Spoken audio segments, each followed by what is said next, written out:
Hello and Happy New Year. My name is Jason Mercer, the Toronto Real Estate Board's Director of Market Analysis. Last month, Greater Toronto Area Realtors reported the second best sales result on record for the month of December. This result capped off a record year for TREB MLS home sales in the GTA. There were 4,945 sales reported in December, bringing the 2015 calendar year total to 101,299 transactions, a substantial 9.2% increase compared to 2014 as a whole.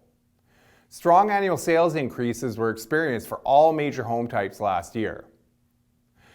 Now, it's clear that households continue to view ownership housing as a quality long-term investment that families can live in while the value increases over time. A relatively strong regional economy in the GTA, coupled with low borrowing costs, kept a record number of households, first-time buyers and existing homeowners alike, confident in their ability to purchase and pay for a home over the long term. The unemployment rate in the GTA was substantially lower in 2015, suggesting that the regional economy outperformed economies of many other parts of Canada. Tighter labour market conditions underpinned healthy income growth on average. This arguably served to bolster consumer confidence, which added to the positive impact of very low borrowing costs.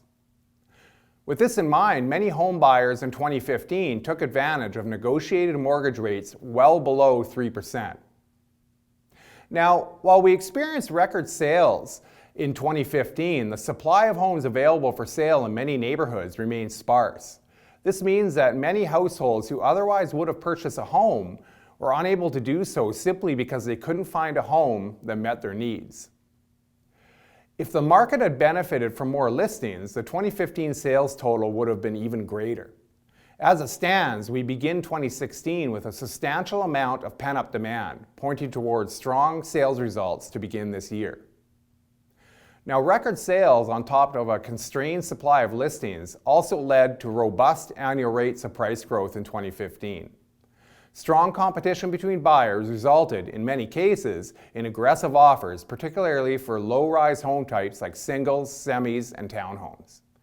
It was within these market segments that months of inventory trended at or near record lows last year. In fact, in some neighborhoods, there was less than 1 month's worth of inventory.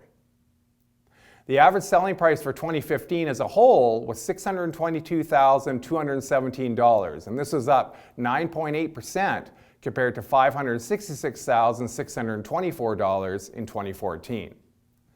The MLS Home Price Index composite benchmark price was up by a similar annual rate of 10% in December. And so while GTA home price growth was driven by the low-rise segments of the market, it's also important to remember that condominium apartment price growth was generally well above the rate of inflation as well throughout 2015. Even with more available listings compared to the low-rise market segments, inventory levels for condo apartments actually trended downwards throughout the year. This suggests that end-user demand for condos has picked up as new developments have completed over the last couple of years. So TREB will release its official 2016 outlook later in January, but suffice to say that the demand for ownership housing is expected to remain very strong in 2016. Despite stricter mortgage lending guidelines and the possibility of higher borrowing costs on average, there will be many buyers who remain upbeat on the purchase of ownership housing this year. So that completes the final market update for 2015. I look forward to speaking with you again soon about TREB's outlook for the 2016 market and discussing how things actually unfold in the coming months. Thanks very much. Brought to you by GTA Realtors.